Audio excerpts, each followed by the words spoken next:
Welcome to Season 5 of My Wife the Dietitian, a fun, evidence-based weekly podcast about nutrition and healthy living. On today's show, it's all about bitter foods for your bile. Learn which foods to eat to keep your gallbladder healthy as well as your bile. Stay tuned for all the info.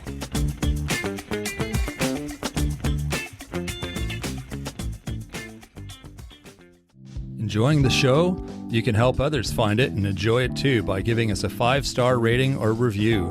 If you feel like reaching out to us with a question or comment, you can send us an email at mywifetherd@gmail.com. And don't forget to visit our website at mywifethedietitian.com, as well as our social media pages. We're on Facebook, Instagram, and YouTube. Enjoy the show. Welcome to My Wife the Dietitian. Hello, Sandra. Hello, Rob. How are you? I'm great. How are you? I'm doing well. Good. What's going on today? What are we talking about? Well, we're going to focus on bitter foods for the bile, but bitter foods in general. Bitter foods, they're good for the bile, are they? They are. I recently had a client who just had her gallbladder removed the day before I spoke with her and had to be on a very, very low fat diet. Okay. And we were talking all about some supportive foods to help with bile health. And I wanted to record this episode to kind of discuss bitter foods. Okay. Can we just quickly sort of talk about what bile is and maybe just... Okay. And I want to direct listeners for an episode that we've done before, and we'll put it in the show notes, episode 54, Gallbladder Health. And it was all about, what was it called?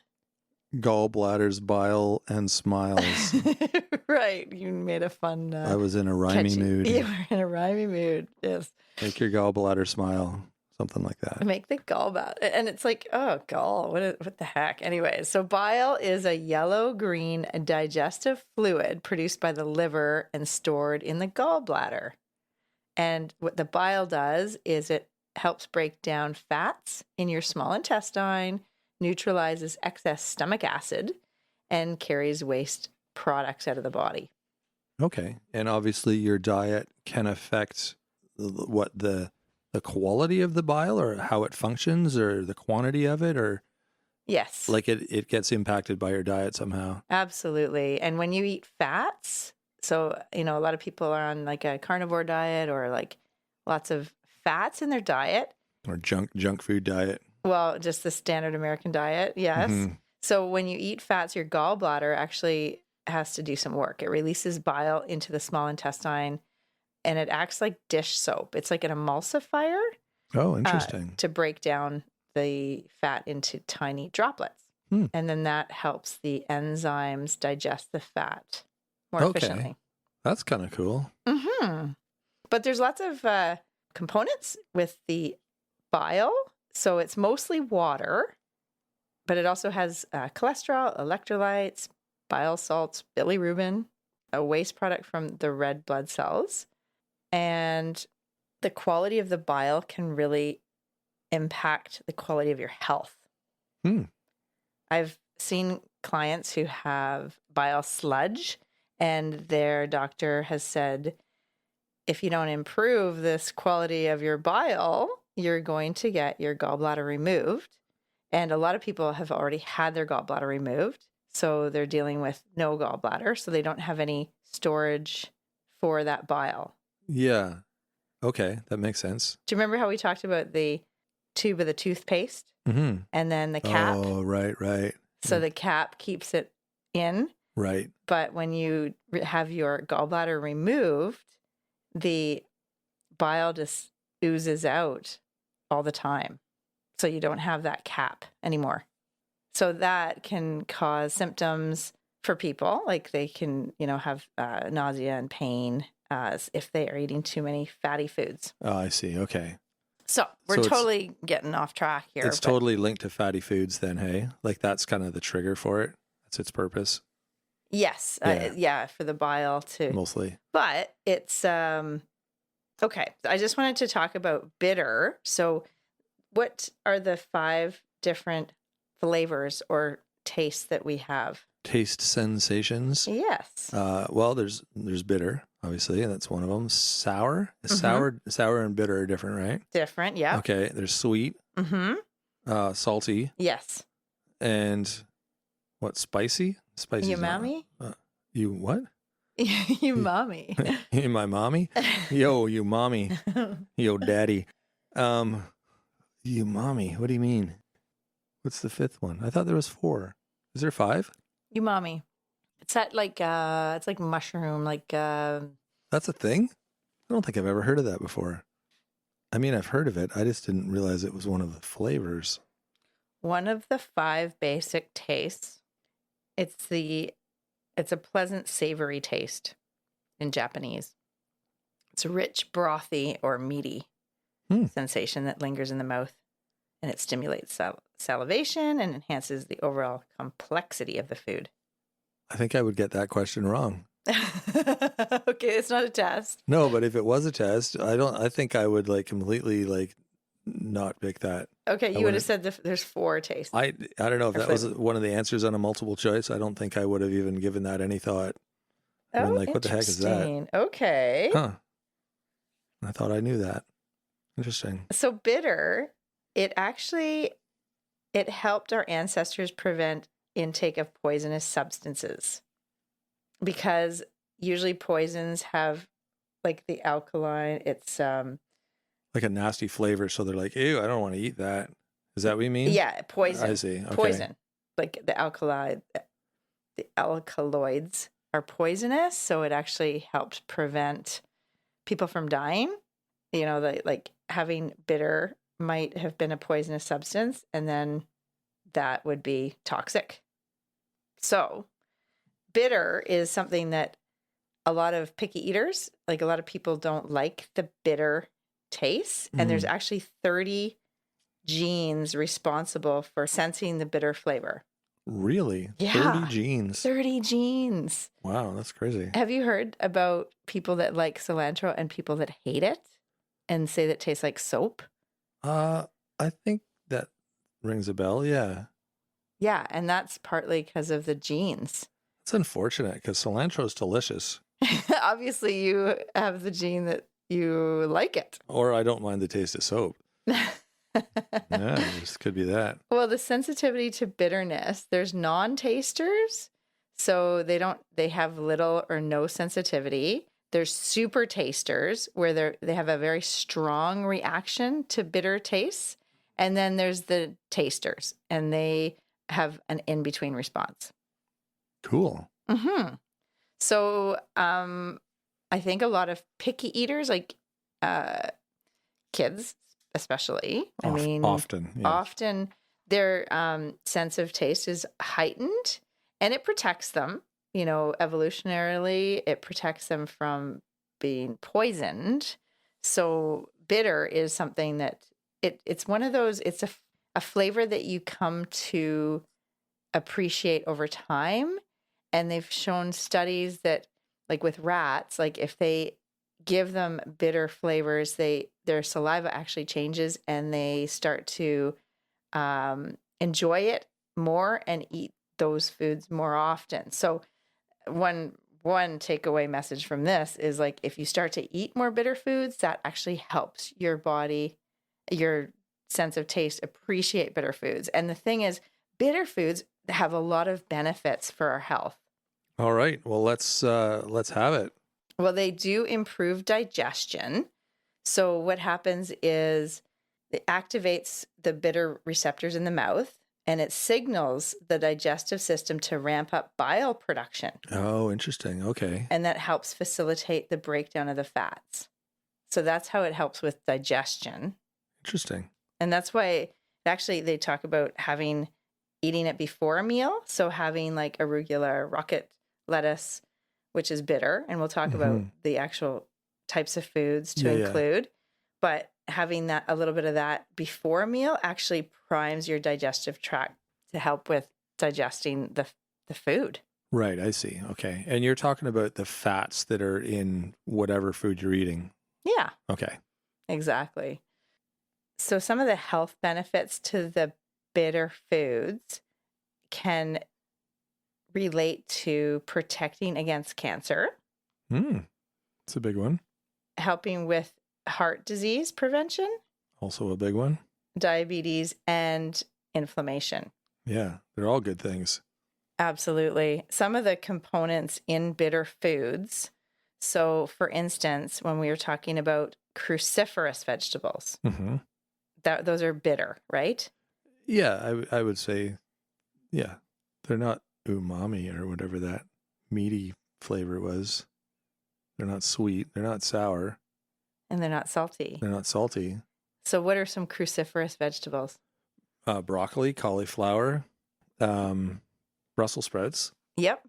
Arugula actually is, Yes. which I don't think originally I would have put it in that category, but I've learned that it's a cruciferous vegetable. A very, very, very delicious one. Oh, it's awesome. I eat it every day. It's so tasty. It's so good. Yeah. And it's so good for your bile. I bet you never, ever have to get your gallbladder moved. My Rob. bile is exceptional. Yeah. I'll tell you.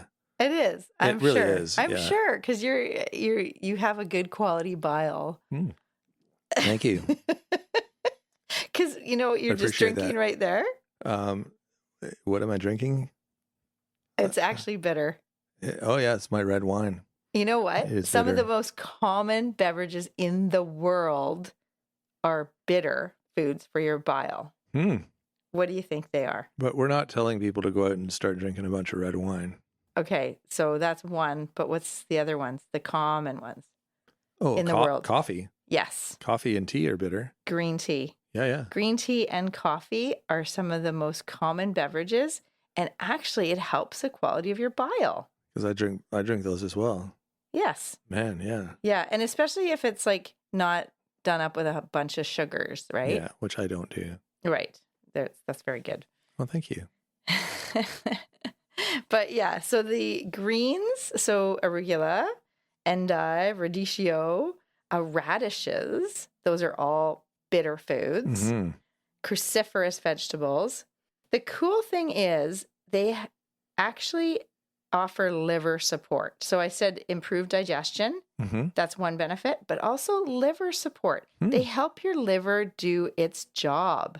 And that's the thing. I think a lot of people don't like bitter foods and they don't really include greens and they don't eat these kind of tastes that they're not used to. Right. But their liver suffers because we need to help our liver do its job. Our liver it's a detoxifying machine, right? It's doing a lot of work every day. It's like a big filter. It really is. Yeah. Yeah.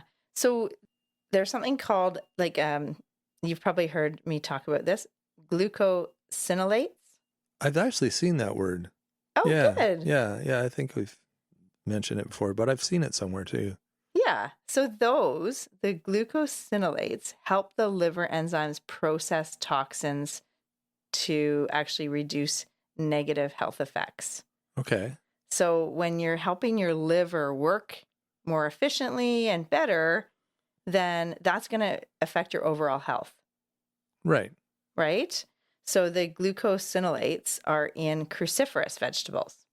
And they're like a phytochemical. They're an antioxidant. They're Okay. Yeah. like, really important for your overall health.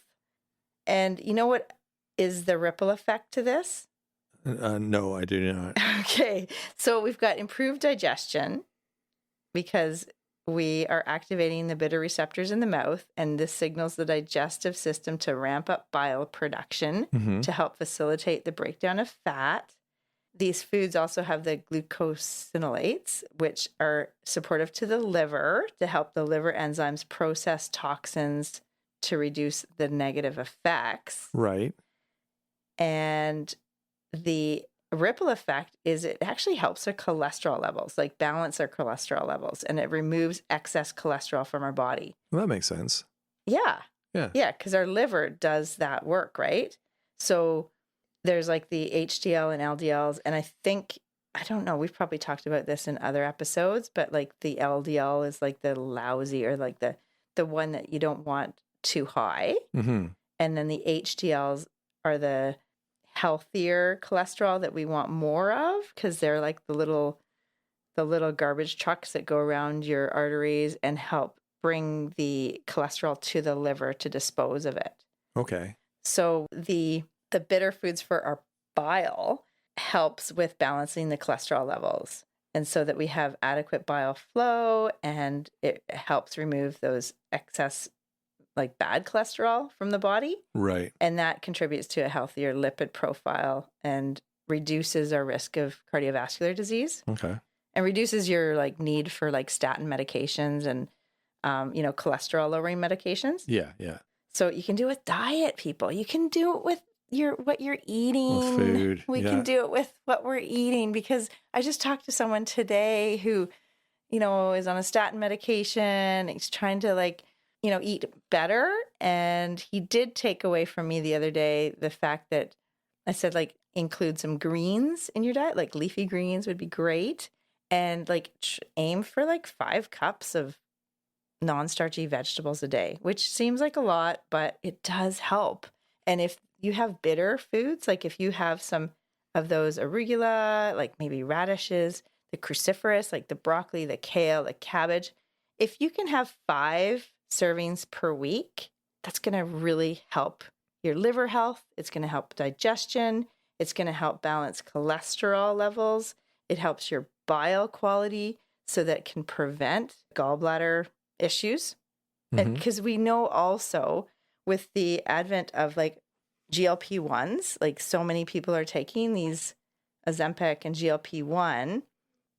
There was a study from UBC, like a local university here where we are, University of British Columbia, found in 2023 that the GLP-1 medications, the weight loss medication, people have a 9 times an increased risk of pancreatitis and bowel obstruction. Really? And this is related to our digestion, and it's related to how those medications work. They kind of slow the digestion. Oh, interesting. So if that's happening, you could get bile sludge, you could get issues with your bile that can actually affect, your pancreas, and it can affect just how things are working.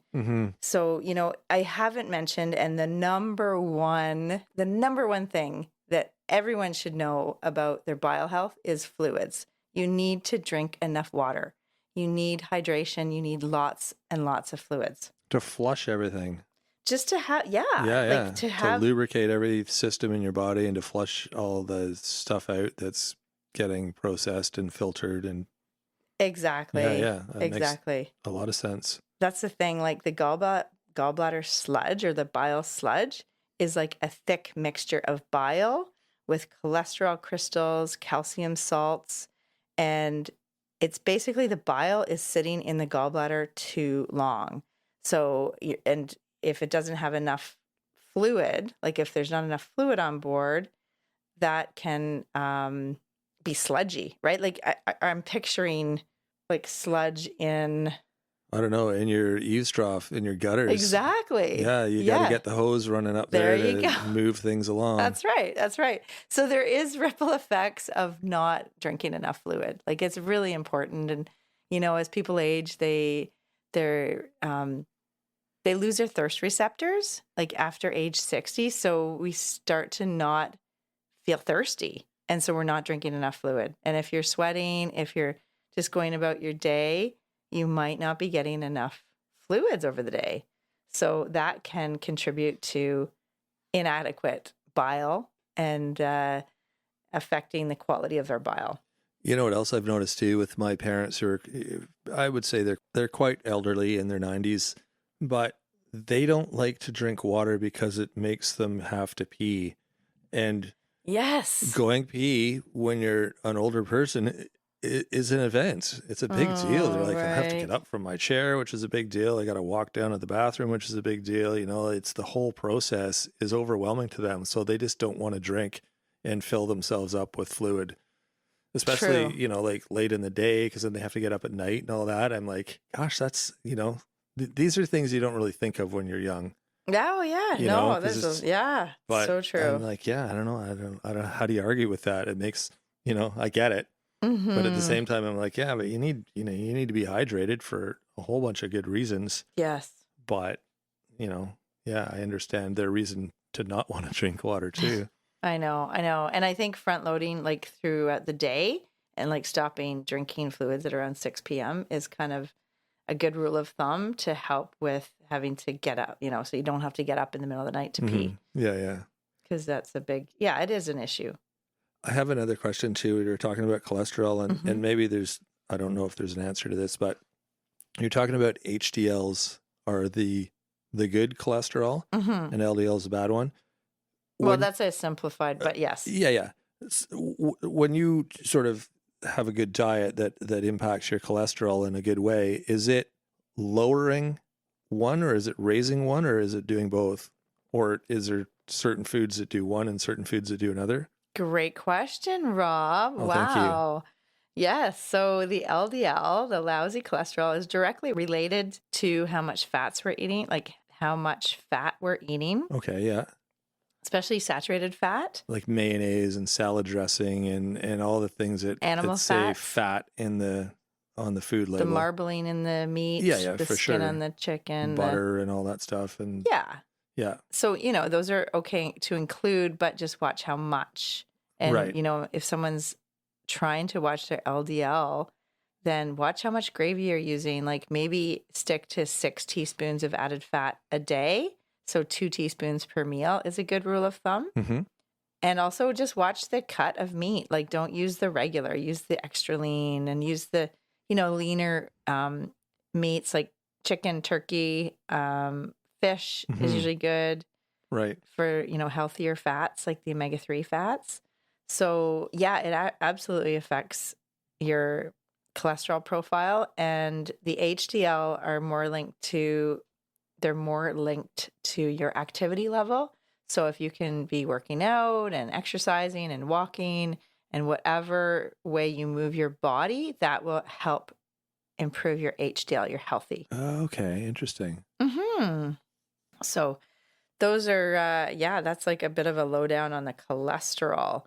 But going back to the cruciferous vegetables, we did an episode, Nutrition Nuggets 55, about white vegetables. Are white vegetables included in the rainbow of color of vegetables? Right, exactly. Because everyone says eat the rainbow. Yeah. So white, so you've got like the cauliflower. And actually, we did an episode on cauliflower rice. And that was at Nutrition Nuggets 62. We'll put that in the show notes because that is a cruciferous. So it does help the quality of your bile. Right. You know what? The other funny one, we don't usually eat this, but it is something that's actually super nutritious, is dandelion greens. And it's bitter, I would think. That's bitter. I totally. remember that. We have eaten them, and they were quite bitter. But the smaller ones are less bitter or something. Right, like the baby dandelions. Yeah. Yeah, so like they're when the weed is first starting to grow. Right. That's when they're the tastiest. Yeah. Hopefully there's no like Roundup or like dog pee or like gluciferous or gly something, isn't it? I don't know, the big long word they use. Glyphosate. That's the one. But dandelion greens have lots of good vitamins like vitamin A, vitamin C, vitamin K, the blood clotting one that we've talked, we did an episode with Katie Dodd, dietitian, on warfarin and vitamin K. So, dandelion greens have lots of vitamin K. Actually, most of the greens do have vitamin K because I know your dad kind of watches that because of the blood thinners he's on. Right.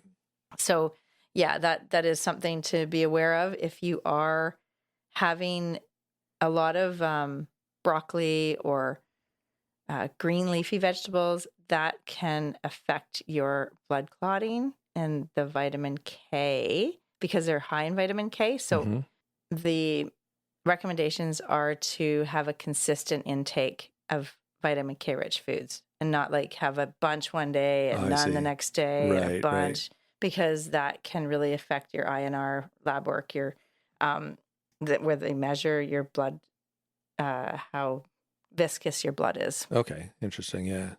The other bitter foods So we've talked about the greens, the cruciferous vegetables, but also there's fruits. Oh, yeah?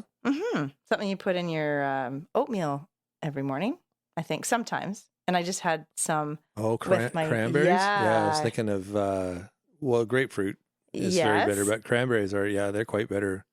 Yes. But I like the flavor of cranberries, though. Like, they're not the same kind of bitter as grapefruit. Or maybe they're not as bitter as grapefruit because they have a sort of a tangy bitterness to them. Right? Do you know what I mean? Yeah. So good. So good. To include cranberries. I really encourage people when they're eating berries, not just blueberries, not just blackberries, not just strawberries, but do a variety and use cranberries too. Cranberries and dark cherries. These are all really good. But I usually use cranberries as well as a different berry in my oatmeal. Me too. Like cranberries and blueberries, or cranberries and cherries. Yeah, the cranberries on their own are a little bit overpowering almost. Yeah, they're okay, but it's nice to have that blend of flavors because the blueberries are sweet. Yes. Cherries are sweet. So you get raspberries are sour. Yeah, sweet. Right. Yeah, Sweet and they're sour. Yeah. Delicious. And do you remember we talked about how the red skin fruit, like especially the berries, offer our gut some really beneficial prebiotics? Like there's certain bacteria in our gut that love those red skins. Right. And so they thrive when we eat cranberries and raspberries and strawberries. All those red-skinned radishes, red peppers, pomegranate, apples, grapes. What about tomatoes? Is that part tomatoes? Of it? Okay, there you go. Yeah. So we actually, maybe we'll link that one in the show notes too. Maybe. Did we do one on reds, like the red foods?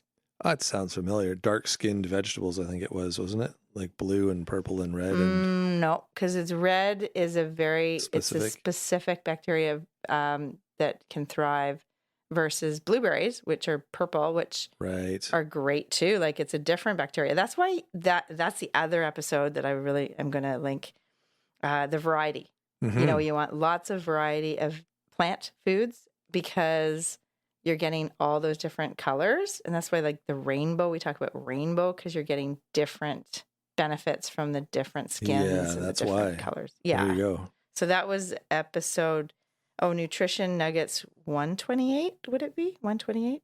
About variety. If you say so. I don't have it in front of me. That's okay. I'll trust your research. I thought you knew them all off by heart. I know some of them. What? Yeah. I thought you knew them like the back of your hand.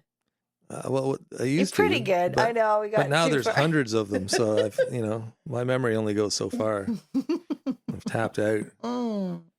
The other fruit that's bitter that actually is really good for our liver health are lemon and lime. Oh, I love them.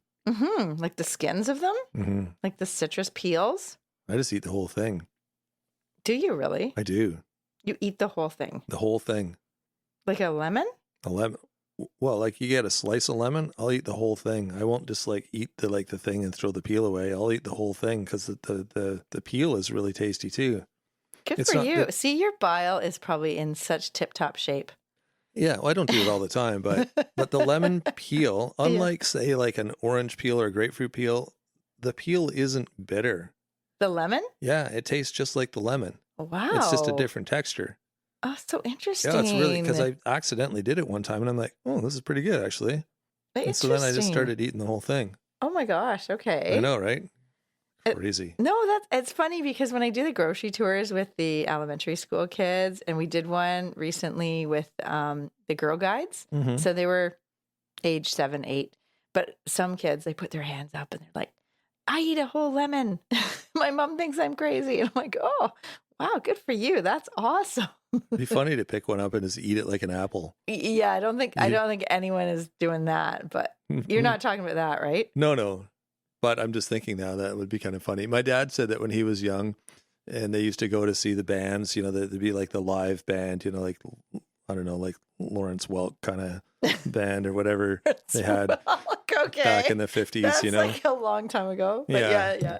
But they have like horn players, right? The trumpets and sax players and, the different wind instruments. And he said him and his buddies would sit in the front row and they'd eat lemons in front of these guys because it would make everyone, like when you eat a lemon, everyone around you, their mouth puckers, right? So he said they'd sit and eat lemons in front of these guys and see if they could screw them up. What?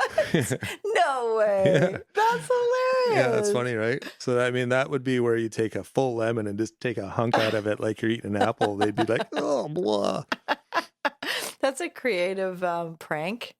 Right? Yeah. Yeah, boys are crazy that way. That's awesome. I love it. That's so funny. Wow. Oh my goodness. Okay, there's a few others here. Artichokes. Artichokes. I had some in my lunch today. Oh, did you? Like the marinated? Marinated, yeah. They're so not as good. bitter. Yeah. Well, I mean, you just taste the marination. The marination. Is that a word? It is now. It is now, exactly. Yeah. Thank you for reinventing a word. Perfect. Yeah, so artichokes, hey? And yeah, they can be supportive too. So if you're looking at trying to eat 5 per week of any of these ones we talked about, like the arugula, the cruciferous vegetables like broccoli, Brussels sprouts, kale, cabbage, dandelion greens, endive, radicchio, grapefruit, cranberry, lemon, lime, artichoke, that gives you some options. But also, like, dark chocolate is bitter. 80% cacao and coffee, green tea, those are bitter. Beer and wine are actually some pretty common beverages that people drink, and they're bitter, right? Like, you have got to develop a taste for those. There's Actually, if you're a craft brewery kind of person, when you look at the menu, they have, it's called the IBU, and I think it stands for like the International Bitter Units or something like that. And then there's like a number beside it that says how bitter it is. Yes. Okay. Yeah, so that's kind of interesting. Yeah, that is. So you know what you're getting yourself into when you order something, you know? Yeah, because like, some of those are really sour and bitter and yeah, strong. Yeah, but you know, it's so interesting. You know, the other benefit, the last benefit that I'm going to talk about is the regulation of appetite. So as we, if we eat bitter foods, like we include them, you know, through the week, it can release digestive juices and you can actually feel more satisfied with your meal and you're less likely to overeat. Because you're eating bitter food, you mean? Yeah, because your digestive juices are flowing. I see. Yeah, so, you know, it is helpful that way. And the ramifications would be reduced risk of diabetes or heart disease and, you know, inflammatory issues and cancer. So it's worth it. It's really worth it. It's hard for people who have texture sensitivities or flavor sensitivities, because I do talk to clients who they just cannot eat some of these bitter foods. Like they don't like radishes, or no, they don't like kale or cabbage.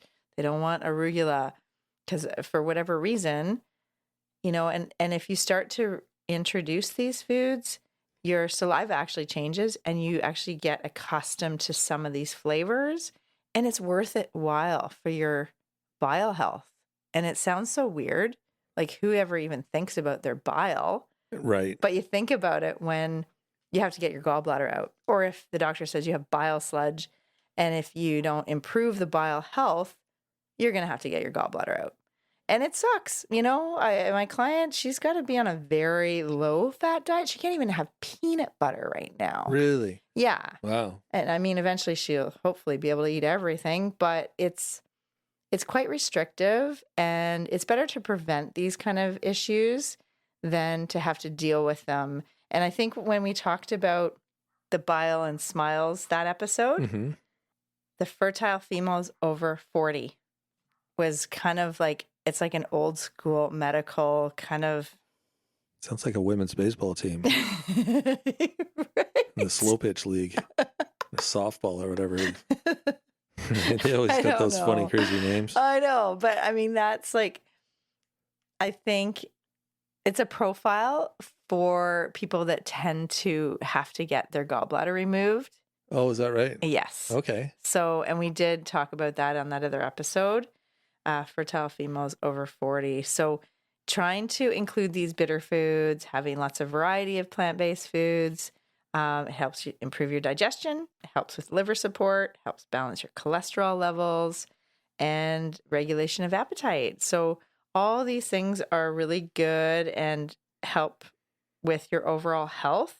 With those foods, you're getting some phenols. We talked about the glucosinolates and the flavonoids, the isoflavones.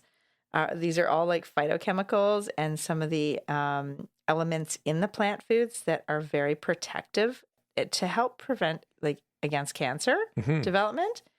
Also, the terpenes is another element, like a phytochemical. So including these types of foods will really help you get more of these, and that will help your overall system to work better. And I think the bottom line is increase your variety of vegetables, because I see so many people that just have their standard, 3 or 4 vegetables that they eat on rotation every day, every week through the month. That's all they buy at the grocery store. And they don't venture past the cucumber, the carrots, the peppers, or whatever. It's really important to try to get some more of these bitter vegetables in your diet. And you know what a good way to do that is? How? Subscribe to our newsletter. Because in our newsletter, for this exact reason, we include a vegetable, and it's vegetable or fruit, because I ran out of vegetables, of the week. And we discuss some different ideas of different fruits or vegetables that you can buy and check out in the grocery store, and what to do with them, and links to some recipes and all the health benefits of that certain vegetable of the week. So love it. That alone is a good reason to subscribe to our free weekly newsletter. That Plus, is a good reason. A whole bunch of other stuff there too that's fun to read. So there you go. Well, thanks for sharing that, Sandra. I'm sure everyone will be thankful that there's some information on their bile, and they won't have to get their gallbladders removed now because they've listened to this episode, and they are going to go out and start increasing the variety in their fruits and vegetables, and keeping their gallbladders healthy and their bile healthy and all that stuff. If you want some more great tips, check out our website. It's mywifethedietitian.com. There's lots of great information there. You can also email us your questions if you've got something that's a burning question that you want to know about nutrition and health and that sort of thing. We're more than happy to answer that. We'll turn it into a show and share the information with everyone. And like I said, don't forget to subscribe to our newsletter. You can find a link for that on the website. You can also find us on Facebook, Instagram, and YouTube. Feel free to reach out to us there as well. And if you're liking the show, let us know. We'll love hearing your feedback, your comments, your ideas, anything. It's all helpful. All keeps things moving forward here and making sure that we're giving you the information that you're wanting. And if you're liking this show, I bet your friends would too. So be sure to share with them. So that is it for today. We will be back on Thursday with Nutrition Nuggets. So until then, have a fantastic week. Thanks for joining us today on My Wife the Dietitian. If you like what you heard, don't be shy. Leave us a comment or review, and be sure to share our podcast with your friends. If you'd like to hear more, hit that subscribe button. You can also follow us on our social media pages for updates, episode trailers, and other odds and ends. For more info and links on what we discussed on today's episode, check the show notes. We'll be back next week with another informative and fun-filled episode.